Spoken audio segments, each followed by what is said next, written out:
So for today, we're going to be working out of the How to Create Badass Effects in Photoshop. It's a great book. And with that on Brightspace. Inside of here, I've added over on the left-hand side the book files link, and then you'll see both the other book that we have, so the masterclass book, and also the second book that I'll be working from. These are all the files that you need for what we're going to be working over. We're going to do out of chapter 1 today, which will be dealing with type effects, mainly because I know that as we begin working with effects, what ends up happening with type is it tends to be the last thing we put on there, and it loses a lot of the focus. So we don't spend enough time really branding the text. We're just like, oh wait, we need some type. So let's grab this typeface and throw it on there. So we're gonna look at some ways to kind of play with it and start to use brushes as well and layer masks to create a more complex type element versus just regular type. And then we'll also go into dealing with, it's called the HUD elements, but it's working with graphic effects, which will be out of chapter 3, which will allow us to go in and start to think a little bit more about how can we use things that aren't designed necessarily for a specific purpose for us as designers, but start to harness other elements to bring in and utilize them in a creative way so that we get the effect that we're going for. So if we go ahead and open up Photoshop.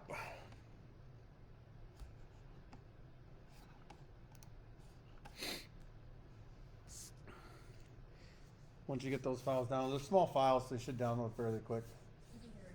Yeah, they probably have. They're rather small.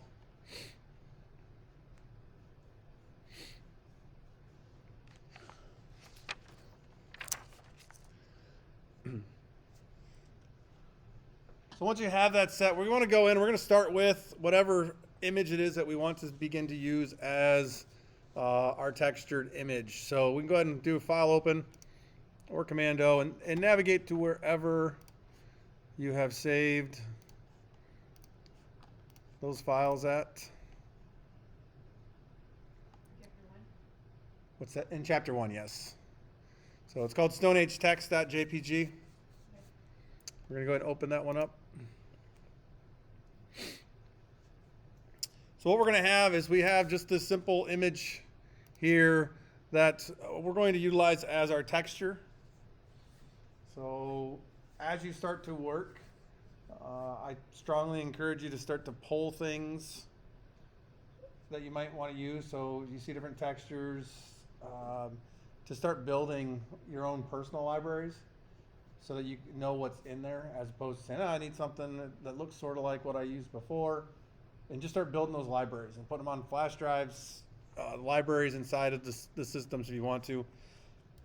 If you want to, you could go in here and we can fix, get this Adobe stock out of here. I know it's here for a reason, but we could go ahead and come in and we could potential spot heal. Might work for you. You can use clone stamp. Don't worry if you take some of the cracks away. If you wanted to come in here and just do this with a large patch tool, you could do that too. So if you wanted to come in here, grab a hold of these.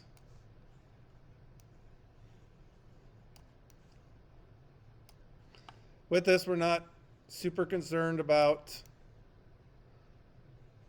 the overall look of it. We're just attempting to get rid of what's inside of there. If you see areas you don't like because it gets to be a little bit blurred, you can go ahead, you can adjust that. In the end, it's not really going to matter too much. Some want to get rid of it. If you don't get rid of it, it's not going to hurt anything either. As we're going to use this as a pattern, and then ultimately go in and begin to work with type and put this into that type, and then we're going to work with this to give it some actual real depth to it and look of some text that's been built out of stone. So once you have that, however you want to have it, like I said, if you don't want to get rid of it, you don't have to go in and take that out of there. A lot of times I'll just leave it. But it is able to go in and do that. And if you want to get even more precise, you could come in here and you could deal with the clone stamp.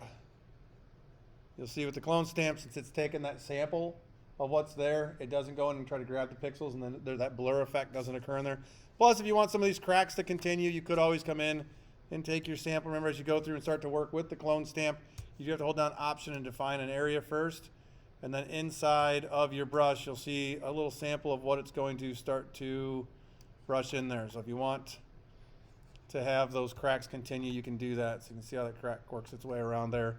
Otherwise, if you just want normal areas, you can come in here to these normal areas and start to brush. Know that as you brush, it's going to sample what's there until it's actually replaced it. So if you're wondering why there's certain areas that you start to see the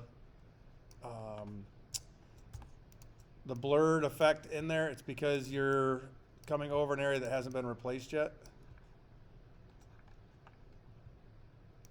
Just depends on what you want to do with the adding some cracks across there. So whatever tools you want to use to do your repairs, your replacements, is completely up to you. Like I said, start to use them, at least experiment with each one of them if you haven't been using them in the past, or even just to refresh what the look is on them, because some of them give you a much better look than the other ones do. So once we have that set and we're happy with it, if I save this now, it's going to save that JPEG. So right now I just went in there and wrote over top of the previous one. So once we have this set, we're going to go ahead and we want to take this and we want to define this as our pattern. So we're going to use this as a pattern. And in other parts or other lessons, we may go in and talk about how we can use additional images as patterns, and we're going to get into those layer styles and using images in layer styles, because it gives us a lot more control over placement, and we can manipulate those much more easily as we go through and start to work with them in the future. So let's go ahead and we're going to take this here, and we're going to define ourselves a pattern with this. So let's go ahead and come up here to our edit menu, and we want to define a pattern. So most of the way down here, you're going to see define pattern. And when you click on that, what you're going to see is it's going to pop up and give you pattern name. You're going to get the thumbnail there on the left-hand side as well. So at this point, you can go ahead and decide what you want to call this pattern. We can call it stone. We can call it cracked stone. Whatever it is you want to name that. But we're defining this in here as a pattern, so we can use this multiple times, much easier, and it'll also be stored inside of this as well.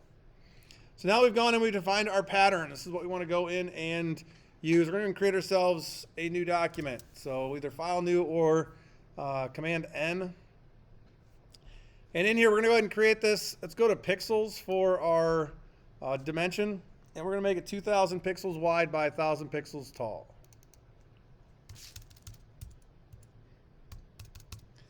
Now, if you go through and you build this and you create it, and then all of a sudden it seems like it's taken forever to actually create the document, just make sure that you've actually gone in and changed it from inches to pixels. If you do go in and just click 2,000 by 1,000, it's inches, it's going to run really slow. And what you're also going to find is it may, when you go to bring things in, they may come in looking really goofy or small, or you'll get tile patterns and everything else that's going to happen with it. So with this, we'll go ahead and click on create. You should have something that looks like this. Now, as we went through and built this, on the background color, with what we're going to end up working with, we probably should have made this black.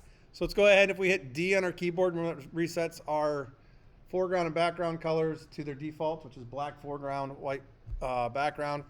And we can just go ahead and do Option Delete, which is our fill with foreground, and we can set it to black. So if you don't set it to black, or you wanted a different color in it, we don't have to go back and create a whole new document and re-choose that. We can just go ahead and choose the color and fill our background over in the document. You'll notice over on the in the layers panel that we have that background is now black in there. So we've gone in and we've built this. Now, as you get started, eventually once you start adding things to it, you will want to go ahead and save it. If we go ahead and hit save, I'm going to click on don't show this. It does. You do have the options. If you've been saving to the cloud, you can save it into there, or we can just do save to your computer, and we're going to go ahead and give this a name. So we'll call it Stone Aged Text. Format staying in there in Photoshop, so we want to make sure that that's set, and we click on save. So now that we have this in here, we need to go ahead and add ourselves some text. Now, you can choose whatever typeface you want to choose. Since we're going with something that's called Stone Aged, and we're looking at that etched feeling, you might want something a little hardier. Sans serif, if you go with serifs, then you're probably going to want to do something along the slab side so that there's some actual bulk to them. We're going to go and grab our type tool. So shortcut on that would be our T. And we're just going to click out here, and we're going to add in our text. So stone, return aged. And let's go ahead and set this to something we can see. So I'm just going to choose white.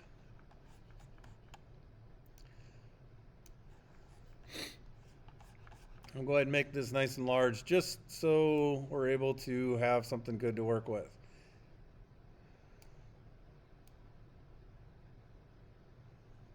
Come on.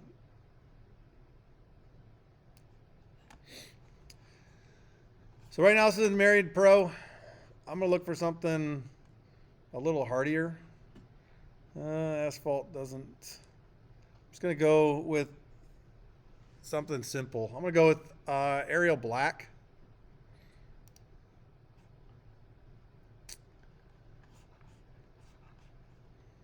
And once we have that set, we can go ahead then, and what I want to do with this type is I want to adjust how it's ultimately aligned. So as we go into work with this, I'm going to go pull up my paragraph panel and go ahead and center align this. So now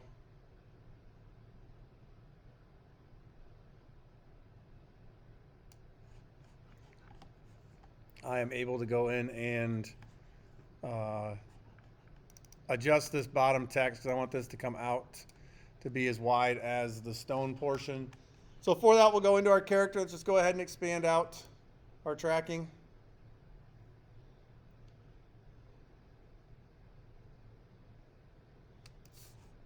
It doesn't have to be perfect, but I'm going to go ahead and eyeball that up.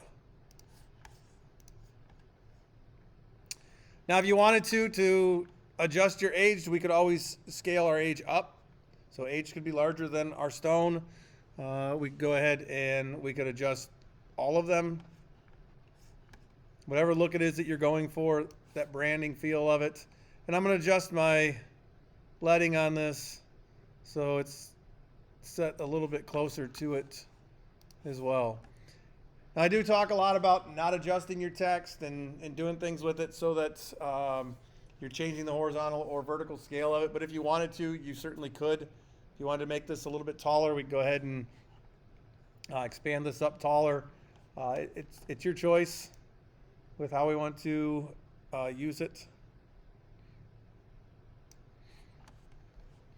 So we can go ahead and we can click and accept what is there. So we have some text on here right now. Is your text up? Good. Okay. You're happy with it? Yeah.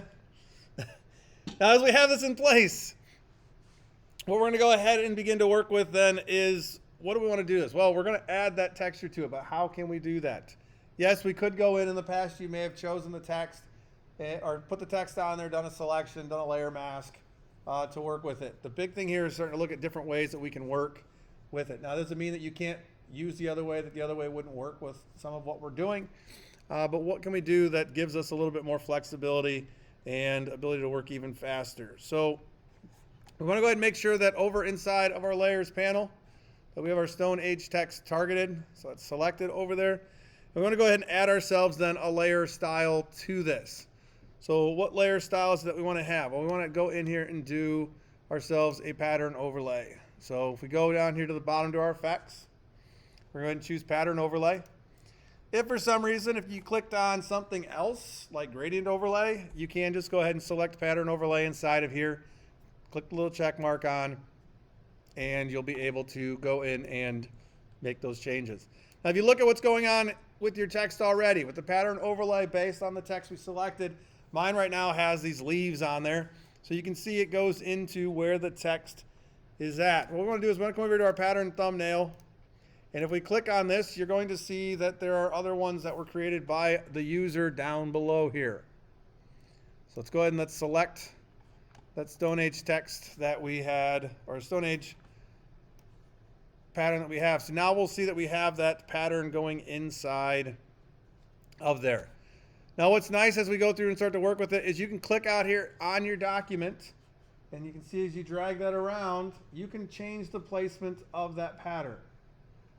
So you're not stuck with what's there. The other thing you're going to notice is if I keep dragging down, well, it's too far now because you can't see it. If you keep dragging down, since it's a pattern, patterns automatically are set up that they're going to repeat as you go through and work with it. So the nice thing about the pattern overlay coming in this way as opposed to using the layer mask is I can drag this around as much as I want. I don't have to worry about seeing a hard line because that's not going to happen. I mean, with the way we have this set, if you look close enough, will you eventually be able to find where the edge of it is? Yeah, you should be able to. With this being a stone texture like this, though, it's going to be a little bit more difficult to find it.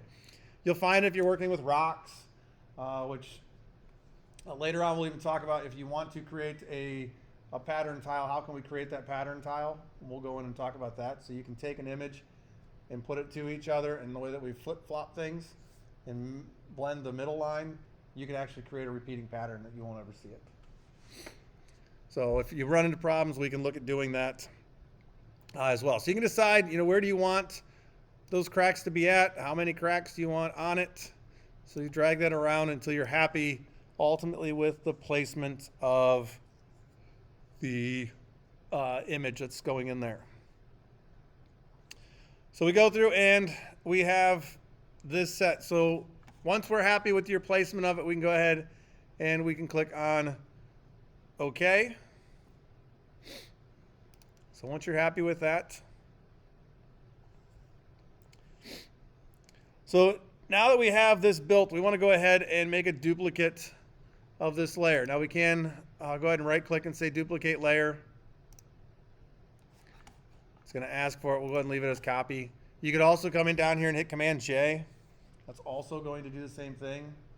It's going to give you another copy of that layers panel, or that layer that's in the layers panel. What's that? Yes. Okay. The easiest way and the way most people end up working is going to be that right click on it and just choose duplicate layer. Do not make a new layer from the selection because of pixels, and a typed layer can be modified without first specifying the layer. What? Right click on the layer and do duplicate layer. But you should also be able to do new layer via copy.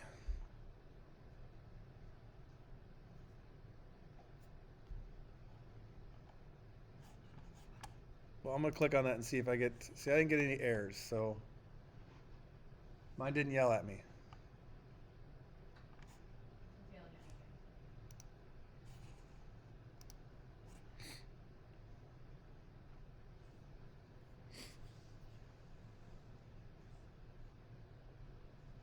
Did it work?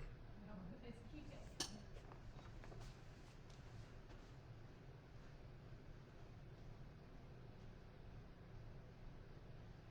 Layer selected, layer view copy, click, yellow.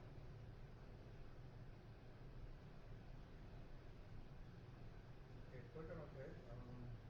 Oh, Command D. You got a little selection in there. Oh, okay, there we go. Now it'll work. All right. Duplicate layer. There you go. Okay. You at some point had the ellipse on there, so that's what it was.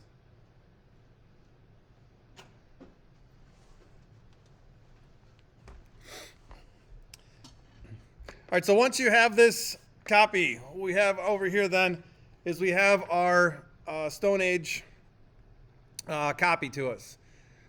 And we have down here, we have our effects that are available to us down below it. So what we see in here is we see that we have our layer style, it's here. So with this, we're going to go ahead and come down here, and if we click on any of the effects that are there, it's going to bring up our layer style once again. Now with this open, we're going to go ahead and come up here and click on bevel and emboss. Now you want to click on the name. By clicking on the name, it's automatically going to put the check mark inside of the box, applying it to it. If you just click on the check mark, it's going to leave the highlight down on your pattern overlay. And what you're going to see on the right then are entirely different options to it. So if you were down here on pattern overlay and you just simply click on bevel and emboss, it'll add the bevel and emboss to it, and you can see the change occurring out there. What's going to happen is the options over here on the right are going to remain your pattern overlay options. So if you're adding something to it, I recommend just go ahead and clicking on the word or words that are there. So in this case, bevel and emboss. So it's going to apply it and select it, so all of the options, our structure and everything are available to us over on the right-hand side. Now with these set, as you start to look at it, you can see what's happening out here. So without it, with it, without it, with it. So we can start to see that we're creating that depth, and that's what we're going for here. Could we go in and take this and create some of these effects by going in and doing cool 3D text? Yeah, you certainly can. But as we go through the work, we're going to look at ways that we can create looks and effects and feelings of things without having to add in that added step of doing the 3D work, dealing with extrusions, and then everything that goes in with the 3D artwork. So with this set, we're going to go ahead and adjust our settings over here. So we're going to stick with our inner bevel. For our technique, we're going to go ahead and come down here and choose chisel hard for this. And as you make these changes, watch what's happening out there on your document. Now, if you're not seeing that on your document, then over here on the right-hand side of your layer style, this preview box is unchecked. And some people uncheck it until they get things done. I like to see as I'm working. So for me, I'm going to move all of my panels around so that I can still see what's on the actual artboard. So as I go and work, I'm going to set that to chisel hard. On the depth, we can play a little bit with the depth. You know, if we take this and ramp this way up, what do we get? If we bring it way or down lower, what do we get? So how much do you want to have on here? And I tend to start to look at the edges. So as I'm going through and I'm creating those chisels, what's the look of it? If you go too far on certain typefaces, you can get to the point where you end up losing some of it. And on others, you're going to get to the point where you can only move it so far at this point. As we go through and we start to adjust the size and the soften amounts, then you're going to really see what's happening with that overall depth occurring to it. So once you have the depth set, if we come down here to the size, we start to move the size up. Now you're going to see how that's moving toward the middle. And each of these, as we go through to use them from depth, you'll start to see that if I go through and I adjust my depth after moving the size, again, we're dealing with what are we getting for lights, shadows on there. So it's not that you just set it to one setting and then leave it. You're going to find that as you come into work with it, you may want larger amounts, you may want smaller amounts. Now you got to watch, because once it gets in there, it'll come all the way to a point. So if you look right down the center of all the text that's here, they come in here, they hit a point. Once they hit a point, we're not going to chisel any farther. There's nothing else we can do for it. So if we look at how that changes as we choose the size. The other thing is, once we start to move the size, you can use the up and down arrows. So down's going to reduce how much is there. This really is all about, based upon the typeface you've chosen, how much do you want it to have? Do you want you to have some flat faces to them? So is that part of the effect you're looking for? Or do you want to go ahead and take this all the way up until you see on every one of the characters there aren't any flats anymore? So at this point, once I'm at about 50, I no longer have any flat points anywhere around on my text. So if I look at the N, the T, the G, everywhere that we have a change in stroke direction, those all come all the way to a point. Once again, it's personal preference as to what it is you want to have with those. So I'm going to go ahead and leave that at 50 at this point because it's brought them up to that.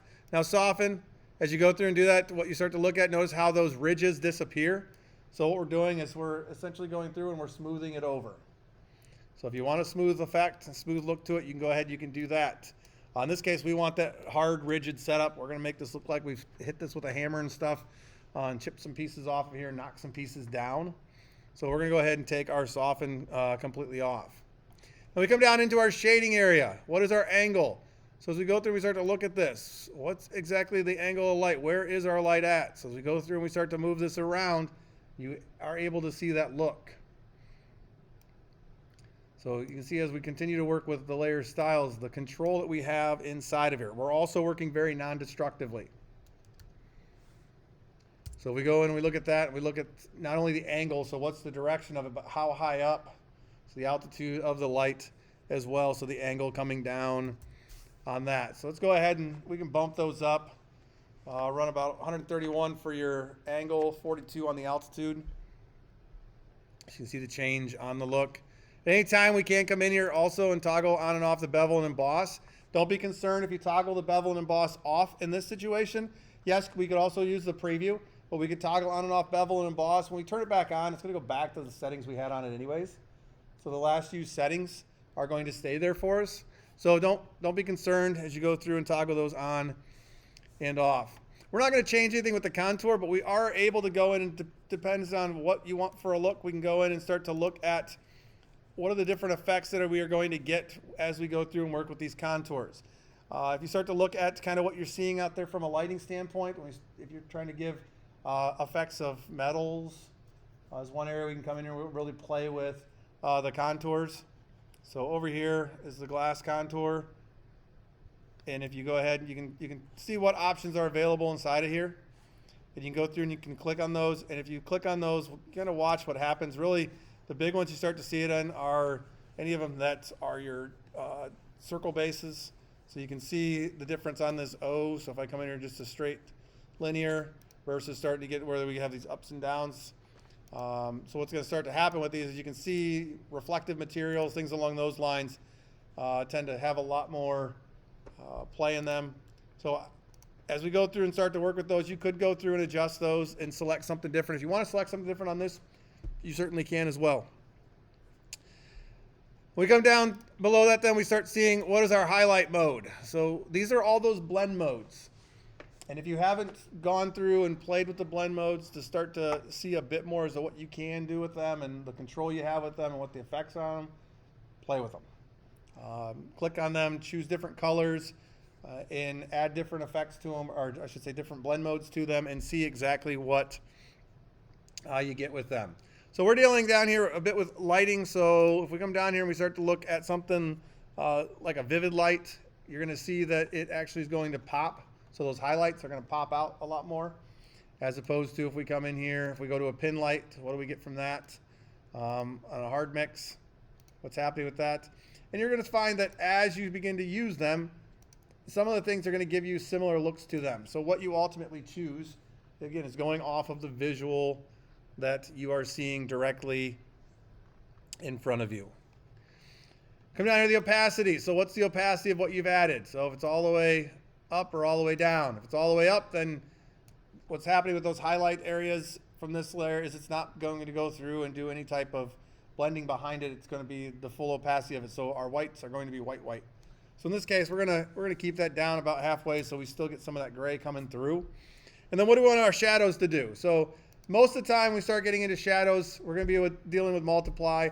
A lot of times when we get into our highlights, you're going to find that you tend to use like an overlay. And those are your two main ones. We start dealing with black and white. We could come in here and darken. What happens with that, as we start to double up what's there. Now, since we are dealing with something that's going onto the black, now if I go on here to a linear burn, you can see how much darker it gets. And what we're really getting to is what is the feeling you want to have with it. Now, the best part about it is we've gone through and we're adding these in. We've set these up.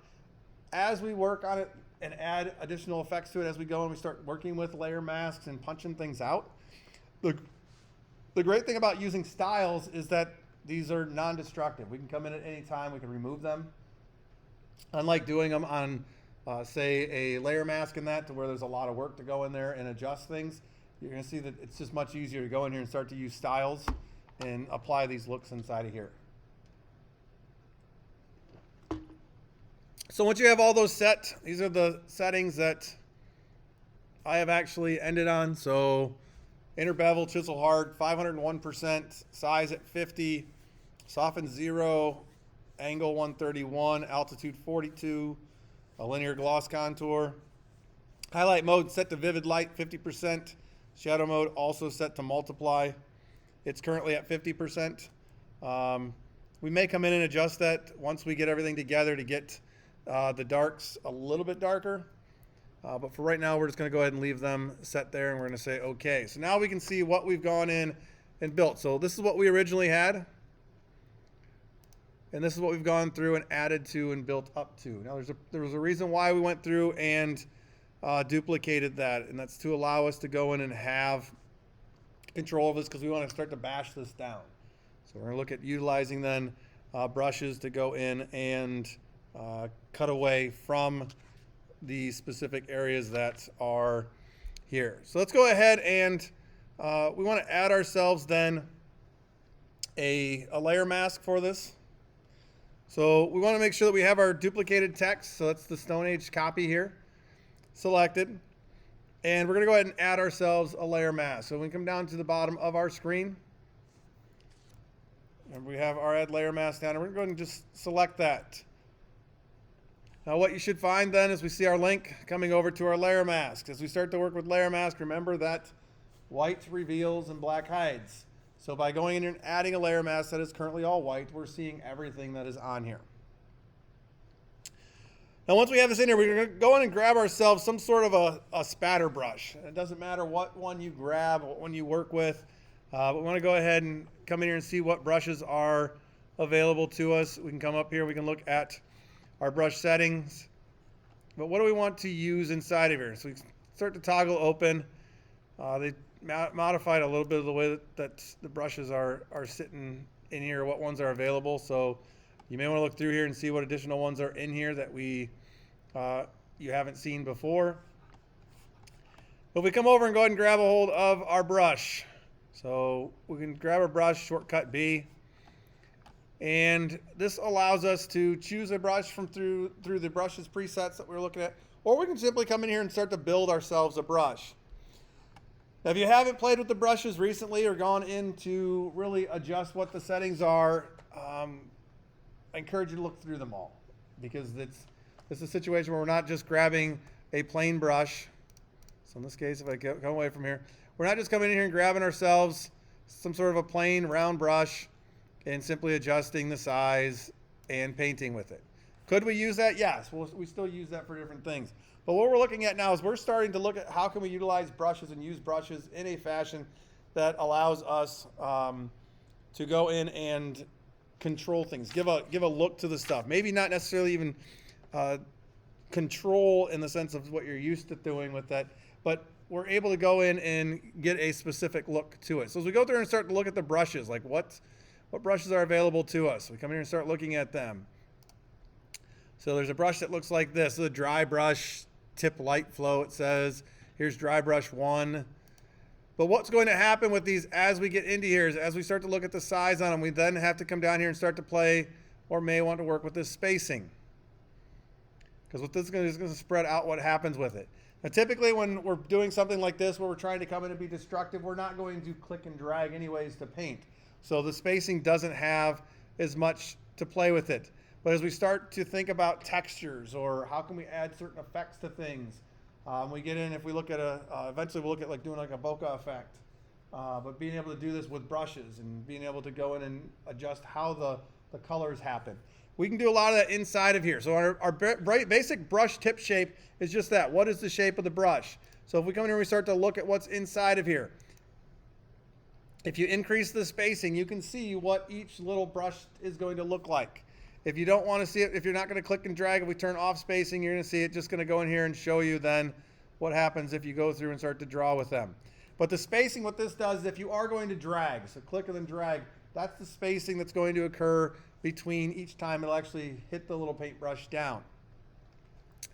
If we come into scattering and click on that, this is going to say, well, what's going to happen with that? Now, if we go through and we adjust this, you see if we start to move it around, our preview that we have at the bottom of our brush settings allows us to see what happens with that. As we go through, we start to look at the jitter. How much do they move around? If we come up here to scatter, so if we do both axes for scatter, and we just how much they scatter. See, if you don't scatter at all, notice they're over top of each other. So you can keep dropping them down. As you increase that scatter, now what's going to happen as you go through and start to click, it's just going to start popping the brushes in random spots. Keep in mind though, this only occurs if you click and drag. So as you go through and choose one, figure out what shape you're going to want. We want something that's not as uniform as this. So let's see what else we have down here.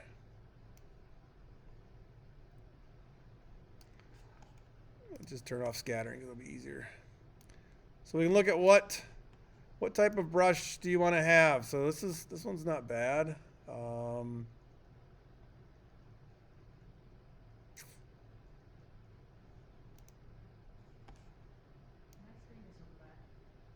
What's that? The whole screen? Yep. Your computer didn't shut off, did it? I don't know. I don't think so. It looks like there's a little light on. Yeah. I think it's removed it. Did it really? I think so. Yeah.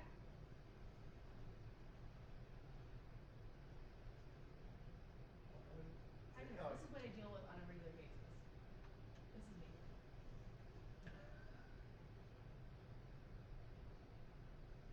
All the time.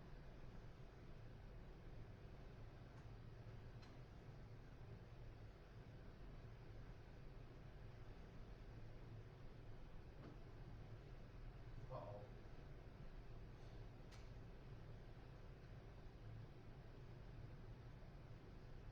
Did they all? No, that one's off. Did they all shut off?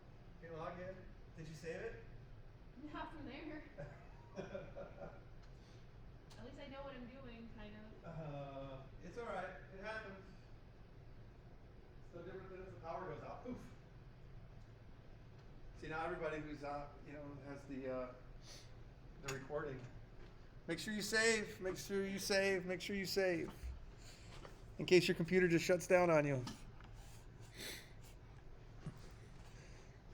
Well, while you pull that back up, I'm going to go in here and see what fun brushes are in here.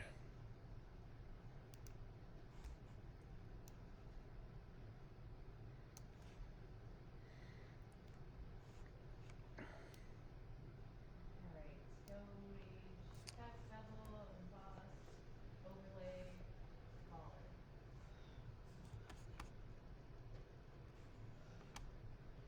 Does that help you? If I do that? So you can see it? Is everything in there? Everything's good. All right, perfect. See, you did save it. I guess so. Good job.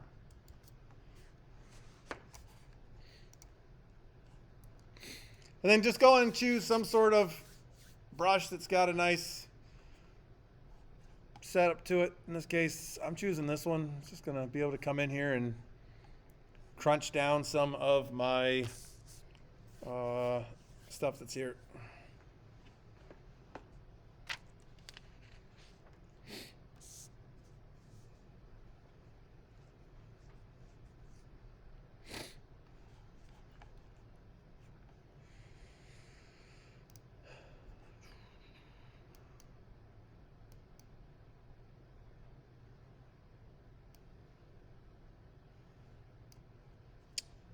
So once you have those pulled, some other things you may want to come in and change, you don't have to. This is a size jitter. So you can go in and set it up so that as you click, they're not all the same size. So if we go through and look at this, you can see just the sample comes down there. As we click, what's going to happen? Well, it's going to change size. The nice thing about it, though, is if you look over top of your document when you're working with it, is that it's going to show you a sample of how large that's going to be. Once you click, it's going to change. So if I come out here and I were to click over here, you'll notice it's going to go to a different size each time. So as you go through to work with it, know that you can set up that size jitter if you want to. Some people like to have it changing around. Some people don't. If we go ahead and we reduce that all the way down, we can leave it set to 0. If you go through to angle jitter, this is going to rotate it. So how much does it rotate? What effect is it you're going for? It just depends on the look to it. The nice thing about the angle is this is going to be the same size. Remember, we can use our keyboard shortcuts, though. Increase it. So that's the end bracket. Begin brackets. We'll reduce it. So for me, typically on a size standpoint, I'm going to control that versus in this case, at least because I know that I'm going for a look to it. I don't want to end up having to accidentally jump into this large brush when I click and then have to adjust it anyways. So with that, I'm going to go ahead and put the angle jitter though on at 100%. That's just going to allow this to rotate itself. So it's not always going to be the same orientation. And what we're going to do is we're simply going to come out here over top of our text and decide what is it that we want to go in and break. So think about it from the standpoint that we're going to go in and knock this down. Since we are working on the layer mask, so making sure that we have our layer mask selected over here. And we want to make sure that our foreground is black. Remember, we can't hit D, which will take us back to our default, and we can hit X to flip those. So white foreground, black background, hit X, it's going to bounce those back around, which allows us to work with it. The other thing too is if you go through and you do more damage than you want to do to it, you can flip back over to white and try to go over that same area and just kind of pull those other areas back up. So what we want to do is we want to go in here and kind of smash down some of these areas where it looks like they've been hit by a hammer.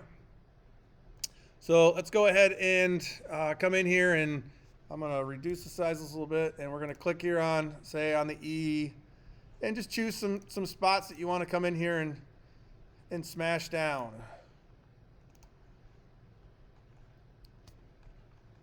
You can do as much damage, as little damage as you want to do.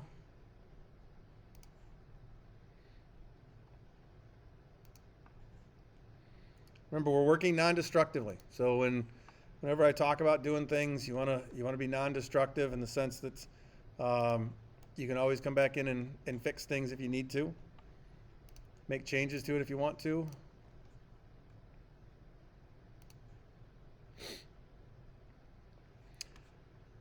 And I'm sticking to a brush that is small enough to allow me to get into certain areas, but large enough to make some major impacts if I want to. So we're just going around there, we're clicking on those areas.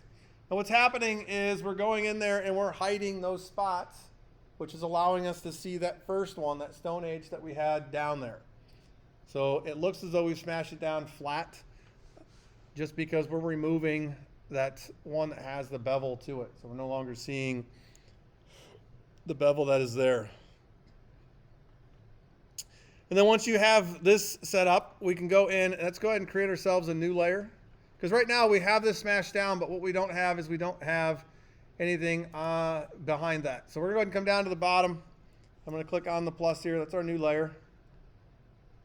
So it should create a new layer, making sure that it is above the other ones. And we want to go ahead and using a brush in here, we want to add ourselves some looks as though we've gone in and created the smash pieces. So those pieces that we've just gone in there and hit are going to actually move onto there. So what we want to do with this though is so that we have those on there and they still have that same feeling that we had with the other one. So we're still dealing with that same pattern. So we want that pattern to be there. We want to also have the bevel and emboss there. What we want to do is we're going to go ahead and copy these effects that we have from this other piece on here. So we're going to go ahead and hold down Option. We're going to come over here on the effects. We're going to drag up. You should see the double arrows along with the effects there. So you should see FX, and then to the right of it, it also says Effects. Double arrow. Go ahead and drop that on that layer 1. So then we have all of the same effects up here. And we're going to go ahead and choose the brush that we have. So in this case, we can work with the one we have, or we can go ahead and choose ourselves a different brush. So maybe you want something just a little bit different. So we go back into our brush tip shape and see what else is in here. Let's choose something different.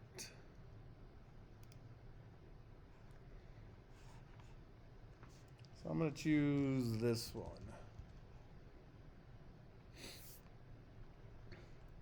And then what we're going to do is we're going to just go ahead and come out here and we're going to start to paint some areas in. So if you want it to look a little bit like there's more dust in there, we can go ahead and we can do that. If you want less, we're just going to come around these areas that we've gone in and punched in. Now you can click down and hold down and drag to get more of an effect to it.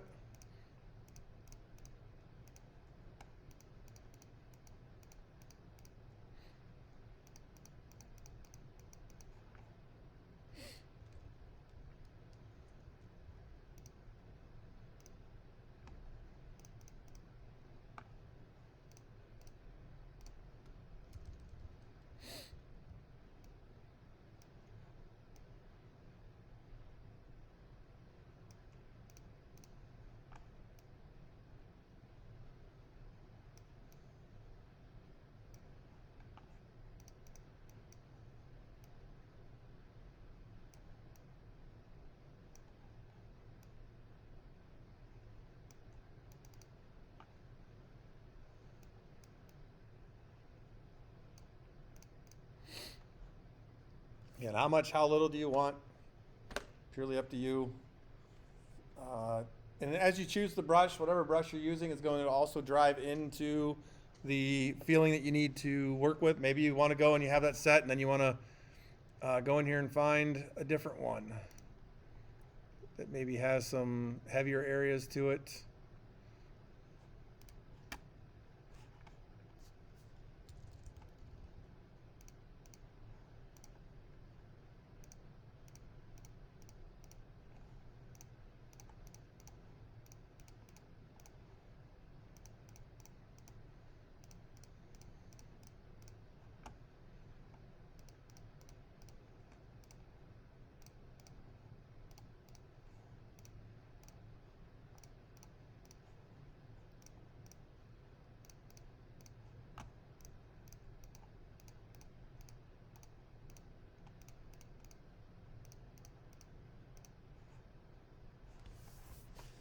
And since this is a layer mask, if you decided you put too much on there and wanted to knock that down, you could delete stuff. The other thing you do is just go ahead and flip your brush back over so that we're dealing with white.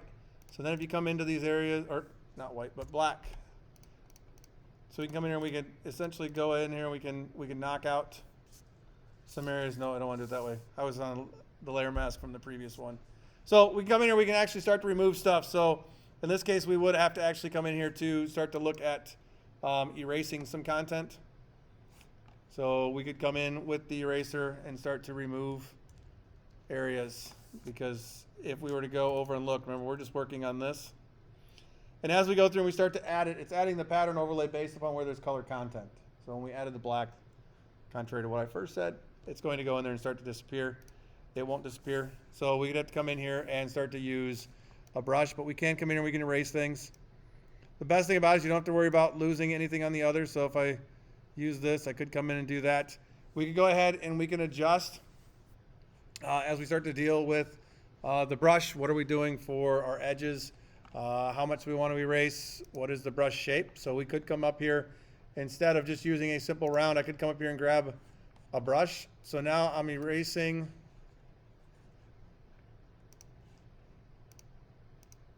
I don't have one defined. So as we go in here, we start to erase from this. What do we want to get to? Could I go all the way back? Yeah, if I went ahead and went with a super large, I could do this. I could also do a select all and hit delete. And then just like that, we can go back to where we were at. So as we're working on this, this is, again, non-destructive. So we are able to come back in then, and I can add in what I had on there.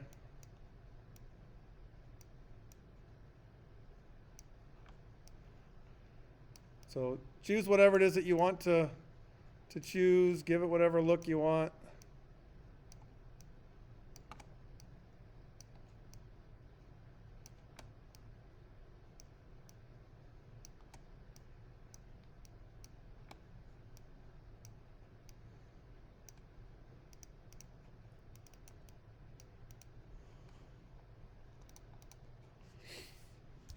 It's a really large one, and just drop some other stuff on here.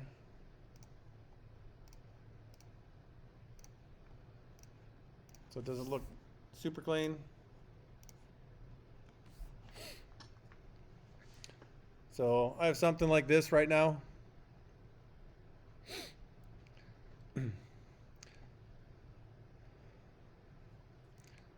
So as we go through and start to look at this, what else do we want to go through and use, or what else can we do with this? Well, we can also go in then and we can start to look at what we're doing with the background, or how are we working with the background. So let's go down here to the background layer. I'm going to go ahead and take this background layer and duplicate it.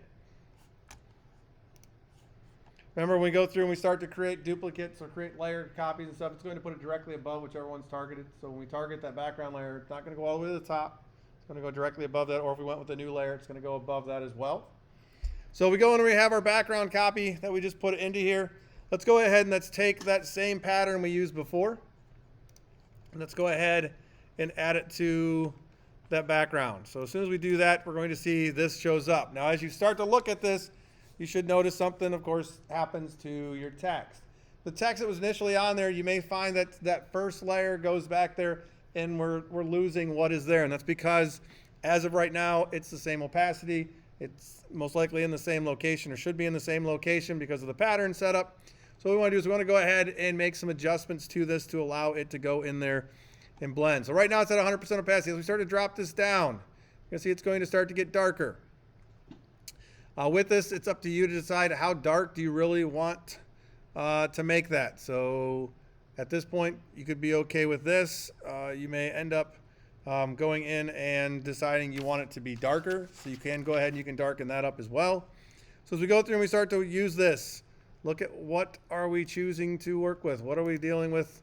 Even blend modes. So we start to play with this. Now this is blend modes, remember, are blending that to what's below it. So what we have below it is black. So as we go through and we start to use that, we are going to get some different feelings of them based upon what we have for that background. So as you increase the opacity or decrease the opacity, depending on what we ultimately have for a blend mode, is going to change what we have for that feeling behind it. And when they go through and work with it, they're just taking normal and dropping the opacity down so that it blends with that black, just simply on the basis of straight across. You can see we can get some different effects though. The difference between normal at 30% and screen at 30%. Does it do something? Looking at the colors. In this case, we're going to a solid color behind it, so we're not mixing. So you're going to find that there isn't a whole lot that occurs based upon the lighting effects. But we can, like a hard light. We go through and we start to see then those lighter areas, what's happening with it. Soft light.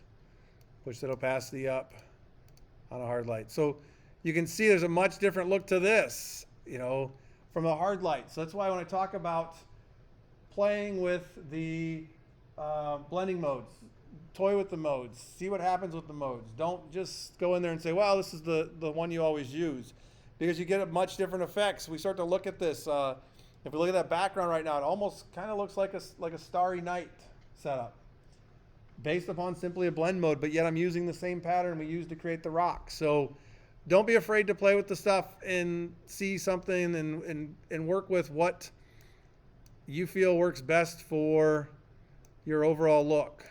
So you can decide how light, how dark you want to do this. And later on, we can also go through and we could add in, if we want to, we could take and put a layer mask on this and adjust the layer mask as well so that there's more focus light on the center. We get that vignette feel to where it goes and darkens up as it goes to the edge.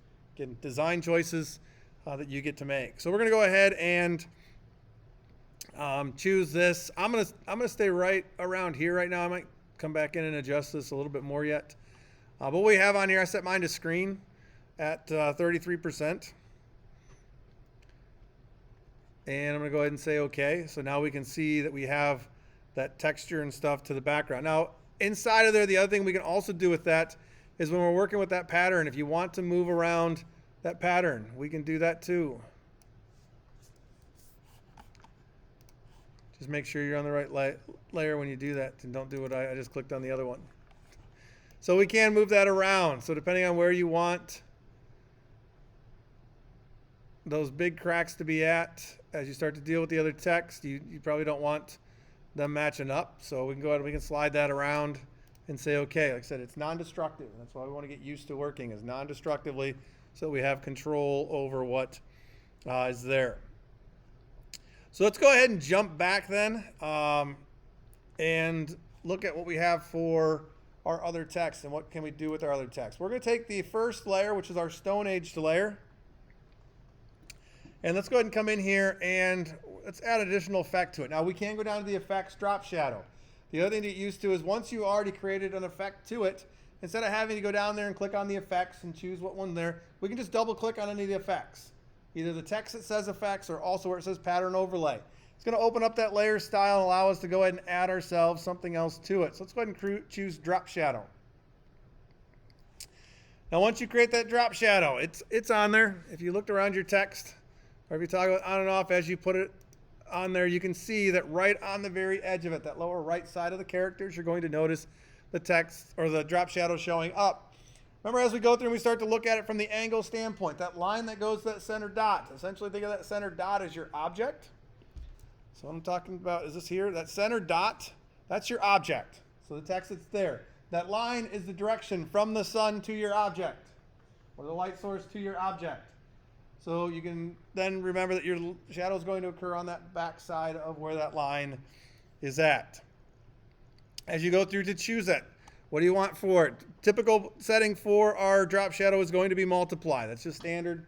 It's usually on there, always on there. You can play with different things if you want to.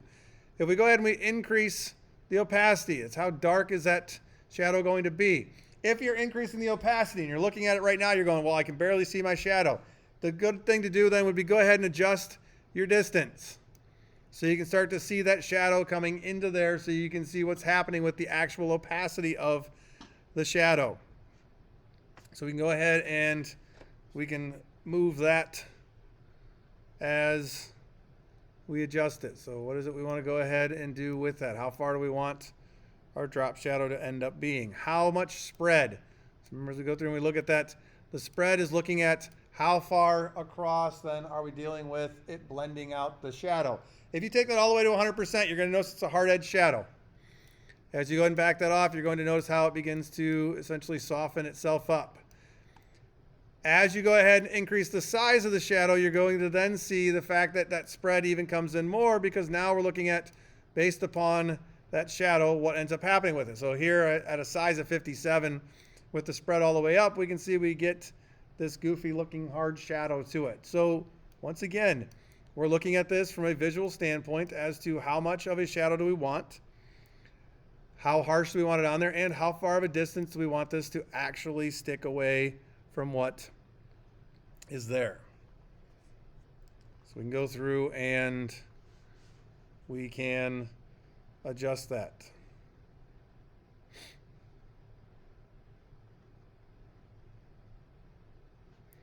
So this allows us to go through and work with what we are seeing with this.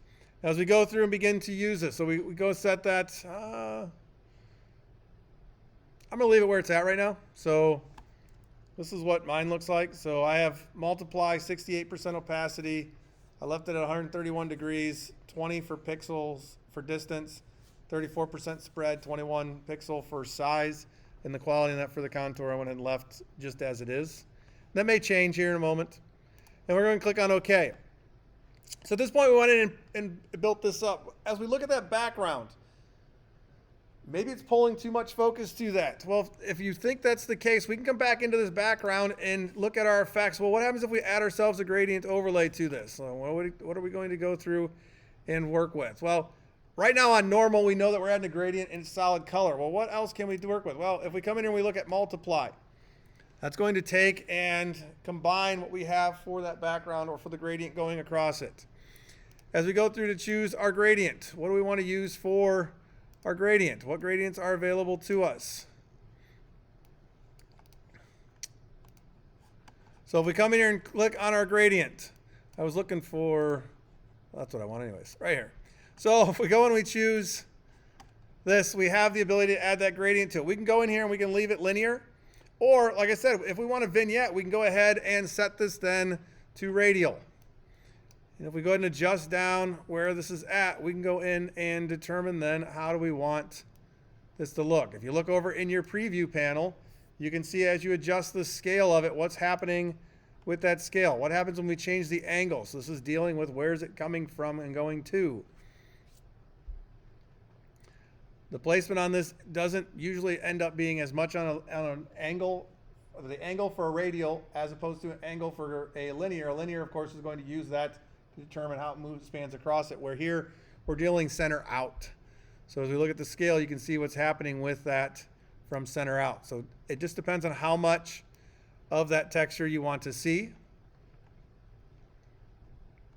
What's the opacity of it? So of course, if we increase that or decrease it, we're going to see what's happening with that gradient. So you can play with that gradient to determine where you want it to be at. Again, how much you want to see and how much of it you want to be focused on your text.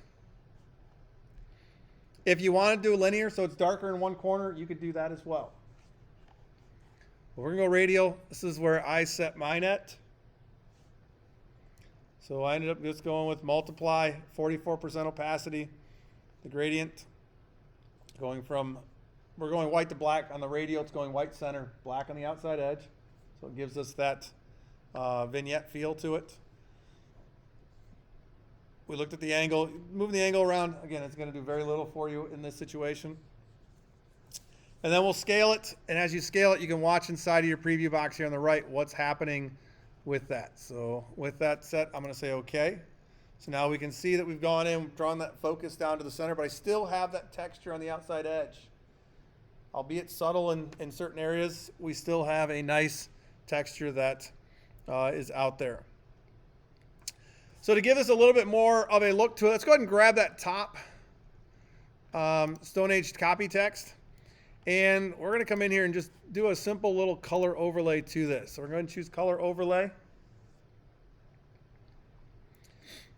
And we're going to choose a color. Now they use an orangish color, so if you want to go with what they use, it's kind of this soft orange look to it. And right now, when we start to look at this, we see what we have going on with our blend mode. So what do we want to have happen to this? So here we can come through, we can adjust what we have for our opacity. So all we're doing is we're adding a little bit of an aged feel to it. And how much do you want? What color you want is your choice. We can look at some of the other options. What happens if we go to an overlay? I think that actually looks better because now with the overlay, what we're seeing is those cracks kind of be a little bit darker to it. Then we can bring that up so it brings highlights to the texture that exists on there. If we go too high on the color, of course, you see too much of a disparity between what we smashed and what we didn't.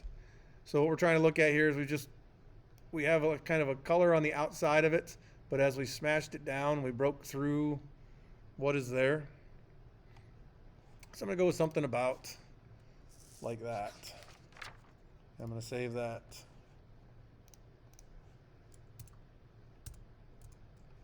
So if we go through and we start to look, what is it that we can go in and create? If I go ahead and just scale this up so you can see. So what we have here is we have the ability to go in and start to work with something, give some dimension to things. Now as I look at it, I'd probably go back in and clean up a little bit, possibly a little bit of the dust spatter on some of those. It almost, to me, it looks like there's like a lighting effect added to these, the way that I have mine set up. But what this does is allows us to start to think about ways to go in and work, think about using patterns in a different way than what we're used to or what we usually think of as patterns. But the big thing about it is here now we have text that has some dimension to it, but we haven't been forced to go in and use any type of 3D effects on it and have to worry about those extrusions and controlling it as well. So that is dealing with and working with some basic type effects and creating this Stone Age look.